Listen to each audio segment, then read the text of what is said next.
in die wêreld en die wêreld het deur hom ontstaan en tog het die wêreld hom nie erken nie. Hy het gekom na wat syne was en tog het sy eie mense hom nie aanvaar nie. Maar aan almal wat hom aanvaar het hy die reg gegee om kinders van God te word. Hulle wat in sy naam glo. Kinders van die Here, genade en vrede vir julle van God die Vader, Jesus Christus die Seun, deur die werking van die Heilige Gees. Here, in hierdie oggend staan ons na 'n kruis, na 'n leë graf, Here, by ons lewende God en Heer. Here, wat 'n voorreg om op 'n Sondag, die opstandingsdag, by u voete te kan kom sit. Here, ons loof en prys u as die lewende Jesus Christus wat vir ons gesterf het en vir ons die dood oorwin het. Here, dit laat ons vol vreugde, dit laat ons vol lewe, want omdat u lewe, kan ons ook lewe. Amen. Ja, ons dien 'n lewende Here, 'n opgestane Here. En ons is nou in die kerkjaar op 'n baie snaakse plek tussen Jesus se opstanding en die uitstorting van die Heilige Gees met Pinkster. Ek sê 'n snaakse plek want iemand wat uit die dood opgestaan het, is iets wat baie moeilik is om te glo. En dis eintlik net omdat die Heilige Gees ons help om te glo, dat ons dit glo. En in hierdie tyd van die jaar, worstel ons met hierdie God wat dinge doen, wat nie vir ons altyd 100% sin maak nie. Goed wat nie moet kan gebeur, gebeur. 'n gekruisigde Jesus lewe. En dis waarby ons vanoggend stil staan, by Thomas wat met hierdie vraag geworstel het. Maar voor ons nou in die Bybel gaan lees en in die prediking oorgaan, kom ons buig eers ons hoofde in gebed. Ons liefdevolle God en Hemelvader, in hierdie oggend kom ons en ons sê dankie Here vir die voorreg om saam met hierdie geloofsgemeenskap van Hartswater aan u voete te kan kom sit. Here, om uit u woord te hoor hoe ook mede-Christene duisende jare gelede met twyfel geworstel het. Here, dat ons ook in hulle lewens en in hulle verhaal en interaksie met u kon sien hoe u met ons twyfel werk. Here, baie dankie dat u ons altyd tegemoet kom. Here, ons is bly saam met hulle in hierdie gemeente wat hierdie week hulle verjaarsdag vier. En ons sê dankie vir nog 'n lewensjaar vir hulle. Here, maar daar is ook mense wat hartseer beleef. Mense wat geliefdes afgestaan het aan die dood. Daar is ook mense wat worstel met hulle gesondheid, met hulle finansies, Here, en met stikkende verhoudings. Here, ons loof en prys U as die een wat die groot geneesheer is. Die een wat uitkoms gee, die een wat in beheer is. Here, neem ook beheer in hulle lewens. Here, baie dankie vir u liefde en u genade. Open nou u woord aan ons harte, ons verstande en ons lewens. Amen.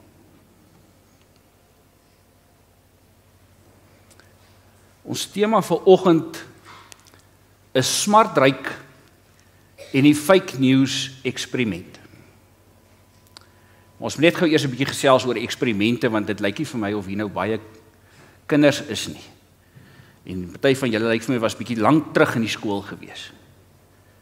Wat is 'n eksperiment? Eksperiment is iets wat 'n mens doen om 'n teorie te bewys. Een van die mees algemene of mees bekende eksperimente wat ooit uitgevind het, was mos die een met die appel. Was mos nou toe Isaac Newton die appel ontdek het. Nee, hy het nie die appel ontdek nie. Hy het swaartekrag ontdek. En die storie is dat die appel het geval, hy het onder die boom gesit en toe val 'n appel. En toe wonder hy nou, maar hoekom val die appel grond toe? Nou ek wonder ook deesdae hoekom goed grond toe val, en hulle val altyd tot op die grond. Dan moet jy nou verby jou maagie buk tot op die grond om hom op te tel. Maar dis swaartekrag. En toe begin hulle eksperimenteer en hulle herhaal die eksperiment van 'n appel wat val. En so ontdek hulle die hele wette van swaartekrag. As jy iets wil bewys, dan moet daar moet 'n teorie wees. Die omstandighede moet dieselfde wees en dan moet jy die eksperiment kan herhaal. En as jy die eksperiment kan herhaal en dit gee elke keer dieselfde resultaat, dan bewys dit jou teorie. Nou, ek weet nie of julle geweet het nie, maar ons gaan vanoggend lees van 'n eksperiment wat gedoen is om die teorie te bewys dat Jesus werklik lewe. As ek julle sou vra watter Bybelkarakter wil julle mee assosieer en watter Bybelkarakter is vir julle inspirasie, dan is dit nou ouens soos Abraham, die vader van die gelowiges, of Moses, jy weet hy daarom die see oopgekloof, of Dawid, hy was nie bang vir Goliat nie, of Salomo met al sy wysheid, of miskien Petrus wat op die water geloop het. Thomas is nou nie eintlik hoog op ons lys nie, want dit was die ou wat nie so lekker geglo het nie, en wat sy vingers in iemand anders se seerplekke wou ingedruk het. Nee man, dis 'n ou wat maar bietjie gesukkel het met twyfel en pessimisme.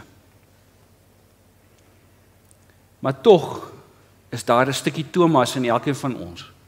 En tog beleef ons baie van dit wat Thomas beleef. So miskien is dit goed dat ons vanoggend ook by Thomas stil staan.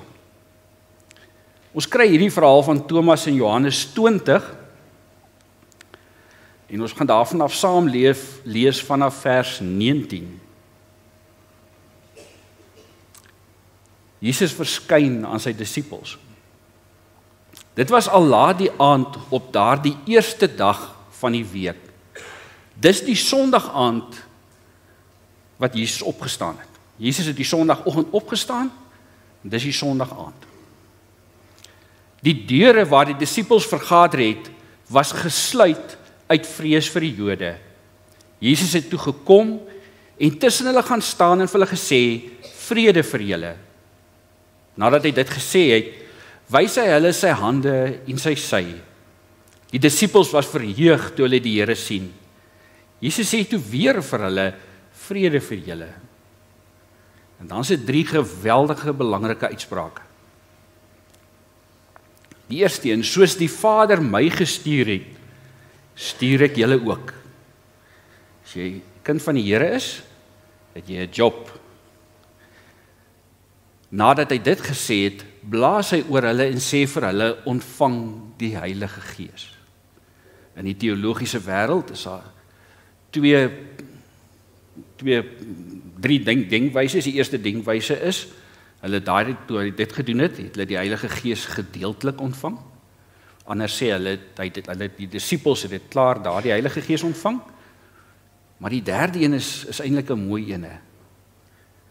Dat toe hy oor hulle blaas, het hulle die nuwe lewe, die ewige lewe ontvang. As ons terugdink aan Genesis, het Jesus die mens gemaak uit grond uit en hy het die asem van lewe in hom geblaas. As ons lees in Esegiel van die droë bene, lê daai droë bene, hulle kry vleis en hulle kry alles, maar hulle lewe nie tot Jesus in hulle blaas. baie mooi hierdie gedeelte. En dan die laaste een, as julle mense se sonde vergewe, is dit hulle vergewe. As julle dit vir hulle weerhou, bly dit van hulle weerhou. Dan kom ons by Thomas se belydenis vers 24.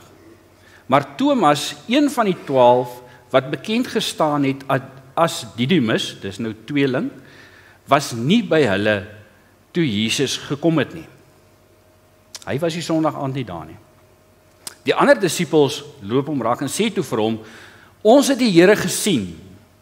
Maar hy het vir hulle gesê, as ek nie die merke sien van die spykers in sy hande, en my vinger nie steek in die spykermerke, en my hand nie in sy sy steek nie, sal ek nooit glo nie.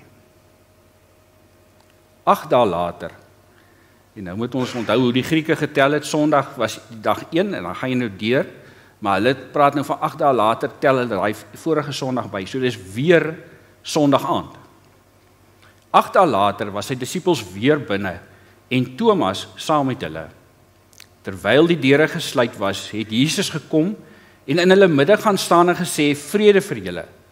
Daarna sê hy vir Thomas, bring jou vinger hier en kyk na my hande, en bring jou hand en steek dit in my sy.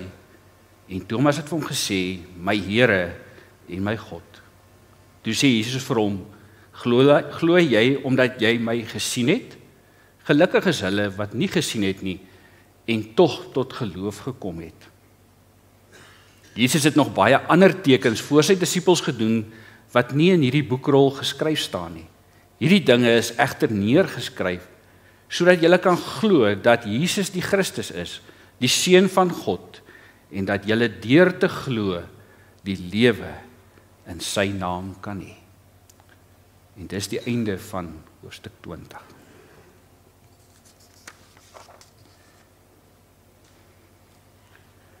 Maar kom ons staan net gou eers 'n bietjie stil by Thomas self. Daar's 3 plekke in die Bybel wat ons pertinent lees van Thomas.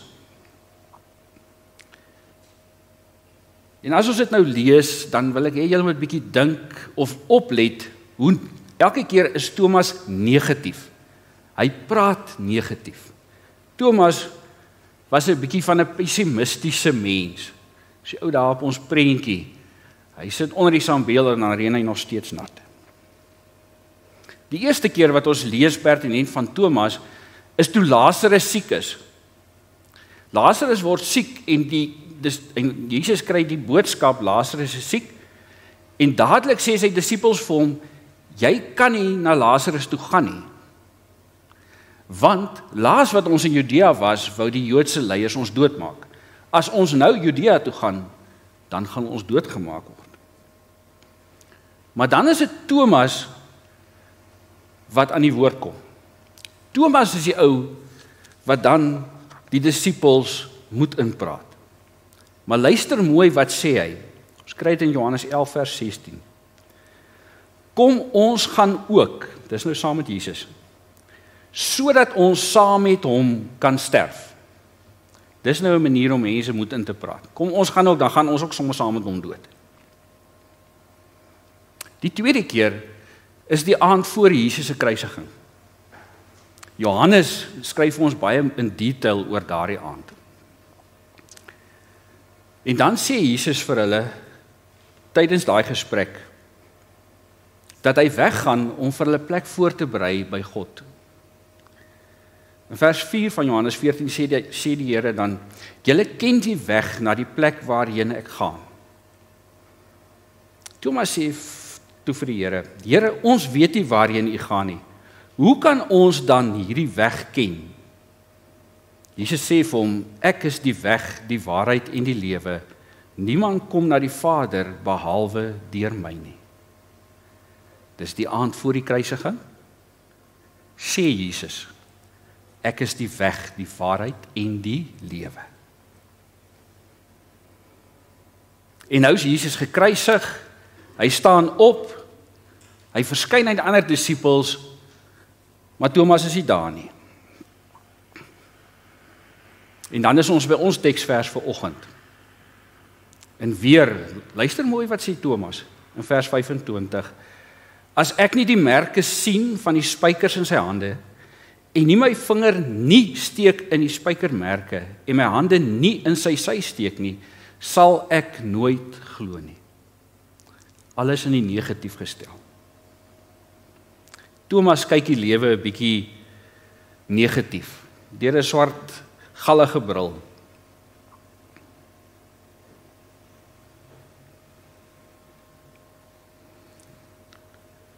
En dit is ongelukkig so dat ons lewens word bepaal deur hoe ons kyk. Dis die gevaar van negatief wees. Maar hy was baie realisties natuurlik, want die hele wêreld het geweet Jesus het gesterf, dat hy aan die kruis gesterf het, en almal weet dat as iemand dood is hy dood. Stikkend en seer wil Thomas nie toegee aan die wensdenkery dat Jesus dalk kan lewe nie. Ek kan miskien glo, maar net as dit volgens my voorwaardes is. As ek my vinger in daai gate kan druk. Broers en susters, dis ongelukkig 'n baie algemene manier van dink onder gelowiges. Hierdie afgelope week was ek in 3 verskillende gesprekke waar mense gesê het, maar ons glo net as dit of as so. Ons wil baie keer die voorwaardes stel waar volgens ons sal glo. Ons is op baie gevaarlike grond wanneer ons vir God wil voorskryf hoe ons gaan glo. Want God is die een wat bepalend is in ons geloofslewe. Thomas, die swartgallige ou, wat wou glo op sy voorwaardes. Dit bring ons by wat hy moes glo. Nou ek dink nogal as Jerusalem op daardie Sondagoggend 'n Jerusalem inligting WhatsApp groepie gehad het, dan sou daar 'n boodskap deurgekom het, Jesus van Nasaret leef. En net so rukkie later sou daar van Thomas af 'n boodskap gekom het wat sê fake news. Dis nie waar nie. Ek is een van sy disippels, ek is in die binnekring, ek het die inligting, daar's nie 'n manier wat hy leef nie, hy's gekruisig. Maar sien, die probleem is, Thomas was nie daar toe die mense gesien het dat Jesus leef nie. Thomas mis Jesus se verskyning. Hy mis die woorde vrede vir julle. Hy mis dit dat Jesus vir hulle wys, dis ek, kyk, hierso is die merke. Hy mis die opdrag. Hy mis die nuwe lewe. Want Jesus is nie besig met 'n aanlyn ontmoeting nie. Hy is in persoon daar gewees, agter die gesluite deure.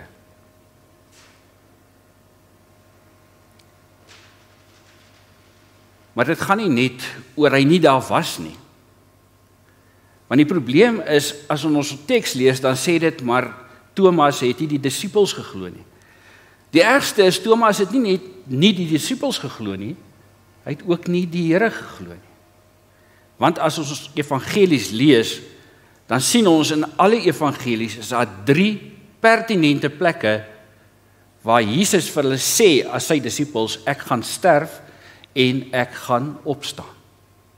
So dis nie dat Thomas nie net die mede-disippels nie glo nie, hy glo ook nie die Here nie, want die Here het vir hulle pertinent gesê, ek gaan opstaan. Die ergste is, dit was ook daardie aand voor sy kruisiging was die laaste van hierdie 3 kere.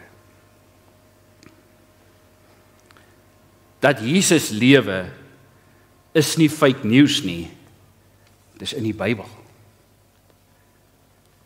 Thomas was by toe Lazarus uit die graf uit opgestaan het. Thomas was by elke keer wat die Here gesê het, ek gaan sterf, maar ek gaan weer opstaan. Maar toe Thomas dit wat hy gehoor het, moes toepas, toe sy net eenvoudig nie teenwoordig nie. En broers en susters, dis ook die probleem in ons lewens. Ons het die woord van die Here. Ons leef in die teenwoordigheid van die Heilige Gees. Ons elkeen het al 'n paadjie met die Here gestap. Maar partykeer as dit saak maak, dan is ons ook net nie teenwoordig nie.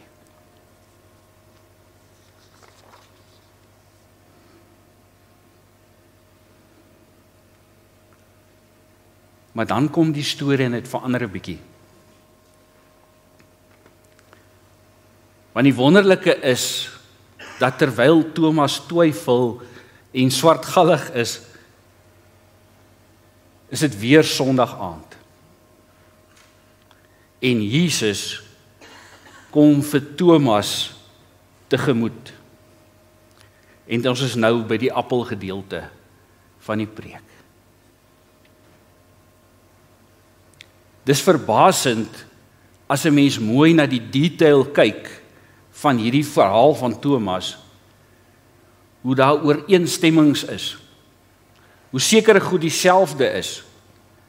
En 'n eksperiment bevestig net as die omstandighede dieselfde is. Albei verskynings gebeur op 'n Sondag aand. Albei verskynings gebeur agter toe deure. En albei verskynings verskyn die Here tussen hulle met die woorde vrede vir julle. Dis interessant dat met die eerste verskyning wys Jesus vir die ander disippels die merke van die spykers en sy sy. Hy wys dit vir hulle sodat hulle kan glo. Thomas stel die voorwaarde, maar hy wil dit sien. Hy wil sy sien. En dan met die tweede verskyning, as Jesus klaar vir hulle gesê het vrede vir hulle, dan sê hy vir Thomas, Thomas, bring daai vinger van jou hierso. Ek dink dit moes vir Thomas oorweldigend gewees het. Thomas antwoord, my Here en my God. Die Here nooi hom uit om te kom eksperimenteer met die merke in sy hande en die merke in sy sy.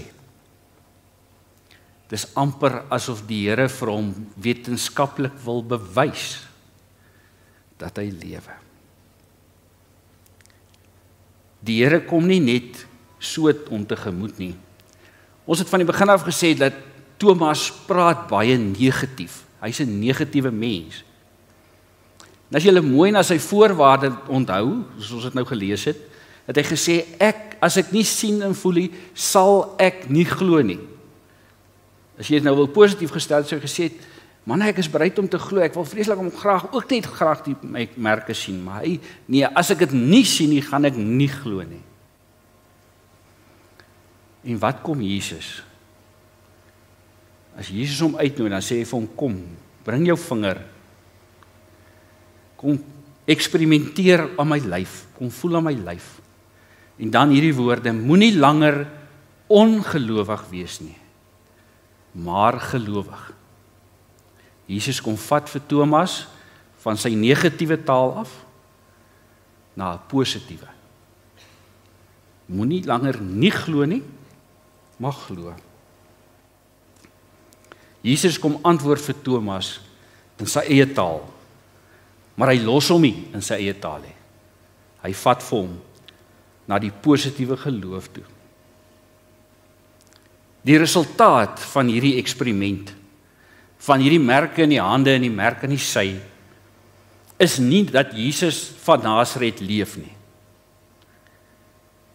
Nee, dis dat die Here leef, dat God leef.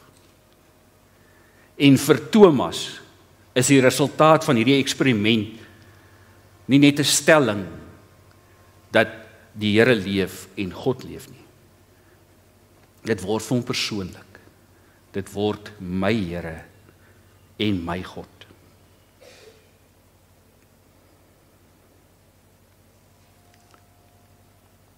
Broers en susters, almal van ons beleef tye wanneer ons lewe en ons omstandighede groter is as dit wat ons weet en wat ons glo.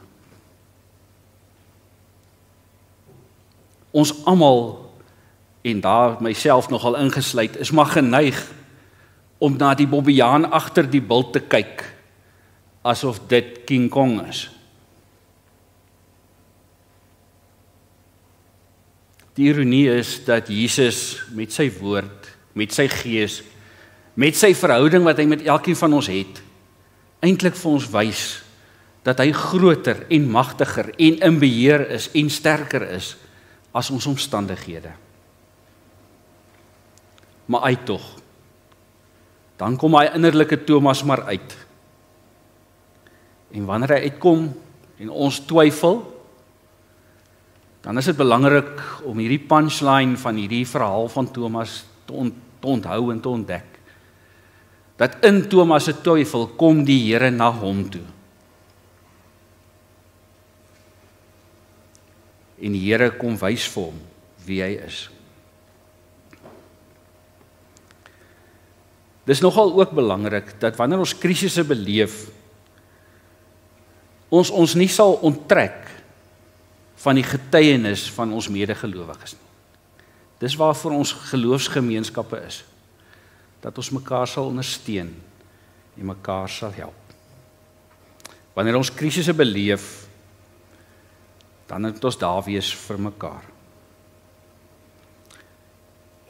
Ja, die krisisse van die lewe grendel baie keer ons lewens toe. Maar ons moet altyd onthou dat daar moet plek wees vir ons medegelowiges. Maar as dit vir ons voel, daar is nou geen uitkoms meer nie, dan verskyn Jesus agter daardie toedeur. Dit was nie Thomas wat verander het nie, dit was Jesus wat vir Thomas verander het. Jesus wil vir elkeen van ons uitnooi. Moenie langer ongelowig wees nie, maar gelowig. Want hy, Jesus, is vir elkeen van ons my Here en my God. Amen.